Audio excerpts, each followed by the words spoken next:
Welcome to round 2. Again, we are on the draw. This time we have a very keepable hand. We have all three of our colours. We have a 2-drop and a 3-drop and Rubble Hulk. Very, very good.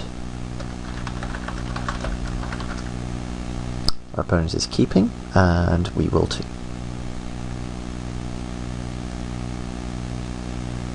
Opponent is also white. Hopefully not Orzhov. If he's another Boros deck, then that's very good for us, as it means the Boros pool has been weakened quite significantly. Though we did see a lot of red, and we took a lot of red, so that may not happen. It's a very early choice for White of Precinct 6. Must be his only 2-drop, because it's odd for him to play that otherwise.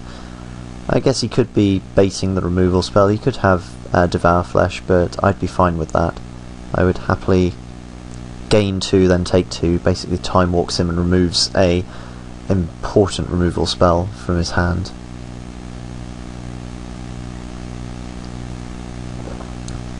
And if he doesn't have it, then if he just plays a creature, then I'm very happy to massive raid the White of Precinct 6 before it... Okay, so no attack, but no removal spell. I think I do just favour attempting to bait a removal spell here, though I could just put an additional creature down. That wouldn't be the worst. So okay, we'll attack for 1. This is the other reason I really like Armoured Transport, is that it dodges... I don't think he has anything. I think this is correct. Good thing about this is that it dodges Grizzly Spectacle, which is very, very good. That's not terrible. I wouldn't choose to play that card though if I could avoid it. It must be his 23rd card. Okay, so he's presumably got a follow-up play. It's a Basilica Guards, which stops us from attacking, but that's okay.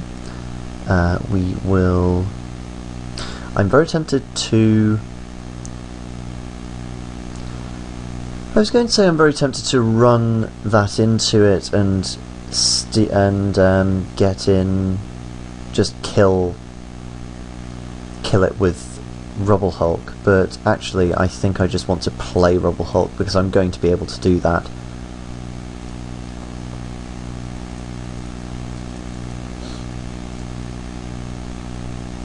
He's only diming us down for 1 a turn at the moment, and the Extort is a problem, but it's not going to be the end of the world.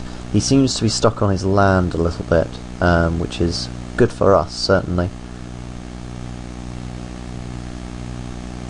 He's just playing a Court Street Denizen and passing the turn back to us. That's good. So here we can Act of Treason his Court Street Denizen, swing for 5. That takes care of his Spirit, which I think I like doing. Then we can play Scarred Guildmage after combat, which produces a very difficult sequence of events for him, in which he has to deal with the Scarred Guildmage, where he's taking 4 a turn from lands. I certainly favour not continuing to take 1 damage from the Spirit, because that combined with the Extort is still a problem. I think this is worth a card, because we've managed to take out a card from his side of the board, and we're getting in for another 3 damage. We're rapidly going ahead. He's still got 4 cards in hand, so he could still have some gas, but he is struggling on land. He needs to hit a second black to be able to Grizzly Spectacle, and if he does that, we're very happy, because the Guildmage will then be the target, and we can run out Rubble Hulk with Abandon. Apologise for the slurping if you can hear that. I've just got some very nice cup of tea, which is always good to have. Doesn't seem he has it, so we will produce a... We'll produce a 4/4, and we can even give it trample if we so choose. We'll leave the Scarred Guildmage back in case he does have Smite. That would be a problem, and there's no reason to throw away Scarred Guildmage here. we're happy to throw away the land. We've got an abundance of land. So he doesn't have it.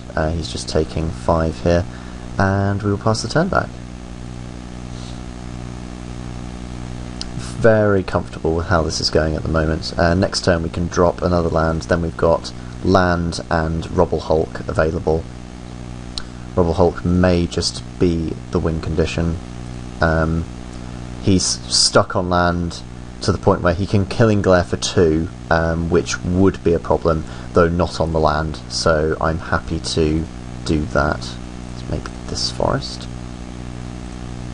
into a creature. And we can bash with these again. Stick the 1 point here, just to sort of indicate that that's where we'd rather be going. Yep, this is absolutely fine, and then we just attempt for the win here. There's nothing he could have. There's no lifelink thing he could achieve here. It would just be he would have to be devouring his own flesh, I think, which I'm perfectly happy with him doing. That's the only way for him to stay alive from this. That's an 11/11. That should just finish him off, which it does. So he is Orzhov. We didn't see a lot of his deck. Presumably he has a few Grizzly Spectacles, because that was an issue of his land not letting him get there. I think I'm happy keeping this how it is for now, and just seeing how it goes. Scar Guildmage is very good against him by the looks of things.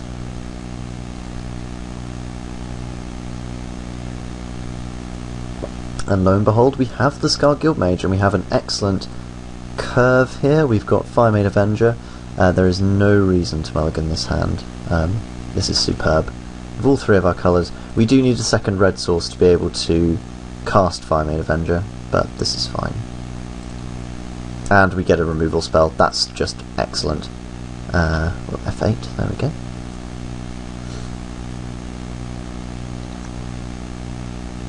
He picked up the Cartel Aristocrat, that's absolutely fine. We'll play this.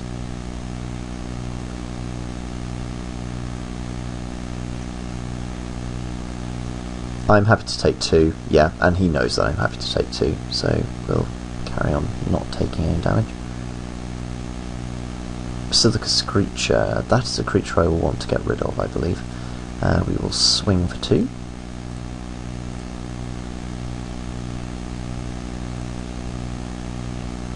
There's nothing else for us to do here. It's slightly awkward that we keep getting stuck with so many forests. I mean, we've only got 7 in the deck, and we've got far more red sources, but I guess that happens. He will attack, and we will quite happily force him to sacrifice the Basilicus Creature. We don't want him extorting us. We want to make this a fair race. Any extortion creature is something we need to deal with.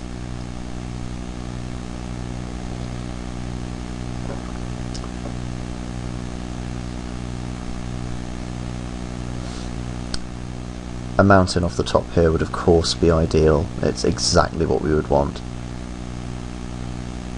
Undercity Informant, okay. And there's the mountain. So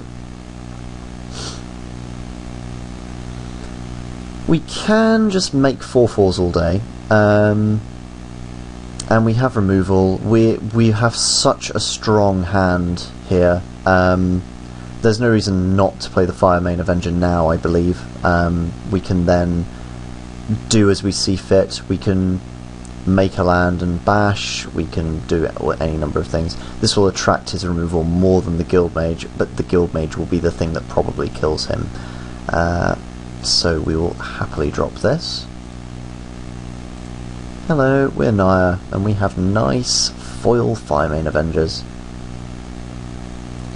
The 2/3 stops our attacks for now, but then the Firemade Avenger will start lightning helixing things very quickly. I will happily animate a land next turn and sacrifice my Scar Guildmage in order to lightning helix one of his things, I believe. He still seems to be stuck on 3 lands though, which is excellent for us.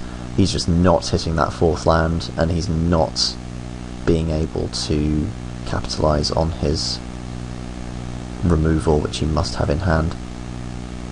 So he's attacking with both. I'm wondering what he could have. I don't really want to block. I'm only taking 4 and going to 12. He'll have a follow-up play, but that will then get lightning helixed, so I think this attack is a mistake from him because it enables us to be able to get back in. We'll go back up to 15.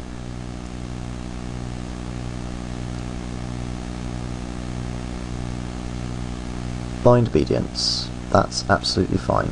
So we can animate a land, destroy the Undercity Informer, get in for 9. He has no way of blocking, the single white mana isn't doing anything, so we will animate the forest, that one, pay this.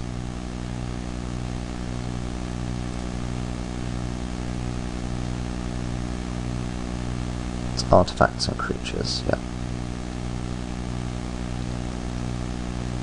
This is where I hope he dropped it, thinking that it would stop the forest from being able to attack. We will lightning helix this. I've not had much experience playing this card. I never seem to pick it up, ever. And what does he have? Oh, he's just sacrificing it to Millis. That's absolutely fine. We don't care. It does mean we don't gain the life, but this is fine. I guess that was a mistake on our part because we could have attacked him for another 3 damage. But he's at 9 now. He needs so much in the way of answers. We're just asking all of the questions to him right now. Yeah, I am slightly annoyed by our misplay there. Mana Screw 2 games in a row, pretty rare. I guess it is.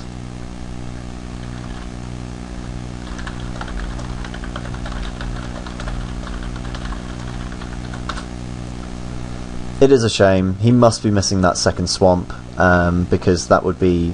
I'm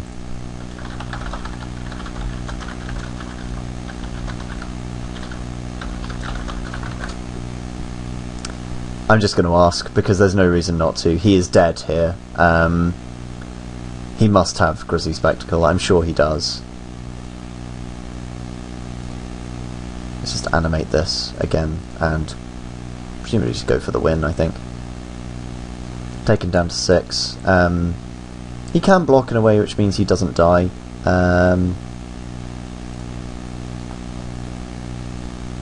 Though he can't really, because I am just going to kill this.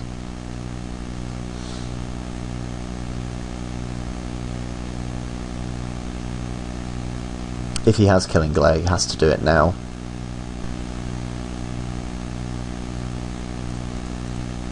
No, it doesn't look like he has it. Get this out of the way. Gain 3 life and kill him. So that was round 2. Nice quick games. Beckon Apparition. Okay, that's fine. So he gains 1 life. We go to 14. He goes to 10. He then goes down to 5. Because he'll most likely... Oh, I see what he's going to do. He's going to... yes, he's going to then sacrifice that to the Aristocrat, which will give it protection from red, which allows him to block the Scarred Guild Mage. That's very good. Yeah, that's fine. We take him down to we take him down to 3, which means he's still dead next turn. Just to the Fire Main Avenger attack, and we've got Homing Lightning to deal with any aerial assault he could muster, and we've still got so much gas in hand if he draws the second black, which he hasn't. Oh no!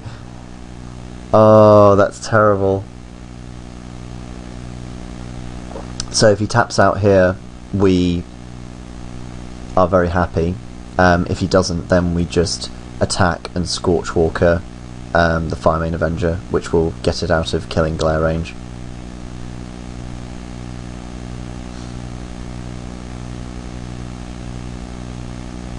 Silica Guards, that's fine. He goes back up to 4, so he's not just dead here.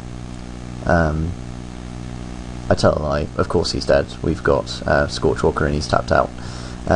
So that is game that is round 2 all rounded up here, and we will see you in round 3 for what will technically be the finals.